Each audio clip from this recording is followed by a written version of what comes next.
Hello and welcome. This is Japan, and we have another Paige Bueckers game. I do not know where the team is going right now, to be honest. They lost to the Chicago Sky, the honestly one of the worst teams in the entire league.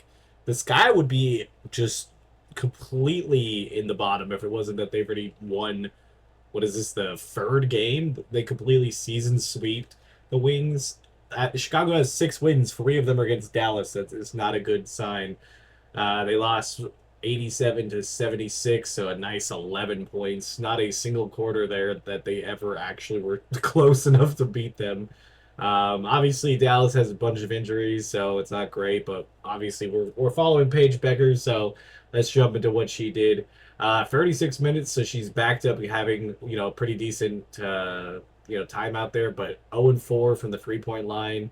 Free throws were okay. 5 for 20 in the field is just phenomenally bad. Like that is probably one of her worst shooting games. Even though she does end up with 17 points, that is still just not good. You're taking 20 shots a game.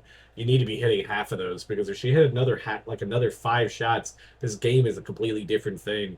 And if it isn't for Lee that they brought in, this team would be even worse off. She had another double double, 10 rebounds, 18 points. I almost feel like we should, look after her. I actually even I'm not even like kidding. Like when I saw her play for Seattle, I was like, oh, she'd be a fun person because she's kind of a role player. But man, now she's being a beast down here in Dallas. So good to see. But back to Paige, she had 3 rebounds, 4 assists. I think that's where a lot of her issues have been. It's not necessarily, I guess, the her problem, but it definitely is a team problem. Is that she's not getting the ball to people like and them actually scoring with it.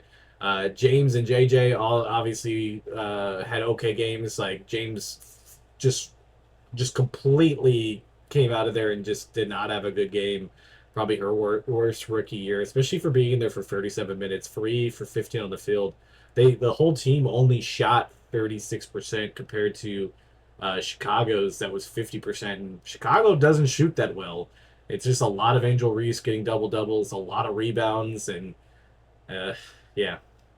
But I guess there was bright side. 17 points is still pretty nice. Just one off the team lead. Our average is still around 17 points. We're starting to get to the break soon, or like the what you call it, the what do you call the All Star game? God, why would brain did not want to work? But we do still have the fever before that. So this indie game is going to be insane with Paige Bueckers against Caitlin Clark. So I don't think we're gonna have a good shot of winning this, but at least it should be a good game. They play at Indy, and it's on Sunday, so it's a loaded weekend, especially for this channel. So it's crazy that we're all another event to do. I don't even know what I'm doing this weekend. I gotta watch. So we'll start it off tomorrow, or when this video is Friday. I got SmackDown to watch. I got the ROH Supercard to watch. Then I can go to bed.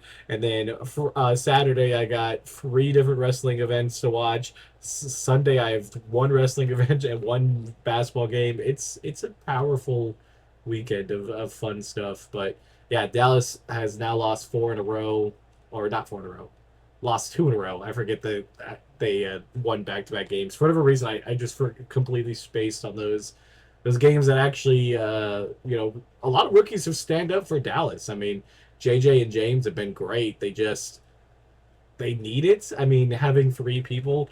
I mean, it definitely looks like they're going to end up with the first round pick, depending on what Los Angeles is doing, because they're trying to lose as much as possible too. I don't even know anybody in this draft to really be like, you know, is this even worth tanking for? But I don't really feel very good about the next game against Indy, and it just kind of goes downhill from there. And yeah, it's just a very bad shooting game for Paige. I probably put her performance around a D, maybe C, because I mean she did get 17 points. I mean that's still pretty good. I mean that's second on the team and third out of everybody. So you can't really help when freaking Chicago has a bench player come off the bench and scores 27 points. Like that's kind of insane because Chicago doesn't have a good roster like at all. Like they just have good defense with Angel Reese and she scores some points, but even then she's not. you know, she can't only do it every single game. I mean, that's a lot of work to do.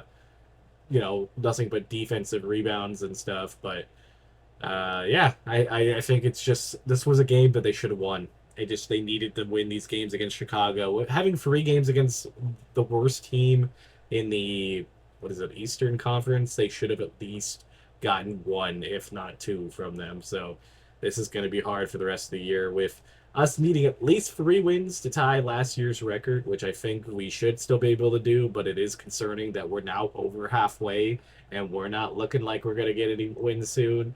But I'm hoping we pull one off. I mean, you never know with the Fever. It could be just one of those games where they rise up. And like I said, the injury list is stacked. We have 4 people that are on, like 4 people that were potential starters at the start of the year on the injured reserve list. Is not a good thing. Which I'm glad they're letting them recover and not pushing it back too far because this team isn't worth having anybody come back for at the moment. So, yeah. But if you guys like these type of videos, we do WNBA content every single Paige Bueckers game. Still thinking about some ideas for next season. So if you guys have any ideas, I'm really thinking that we're gonna follow the Toronto team. I really think that'd probably be the most fun, but might do Paige Bueckers season 2, depending on the need and want of games, because I really do like covering this, and it's been fun watching it all the games. I don't think I've watched this much of a WNBA season since I was like a teenager when we used to watch like all of the Sparks games and stuff. So it's been a lot of fun. But until next time, it's been Japan. Bye, guys.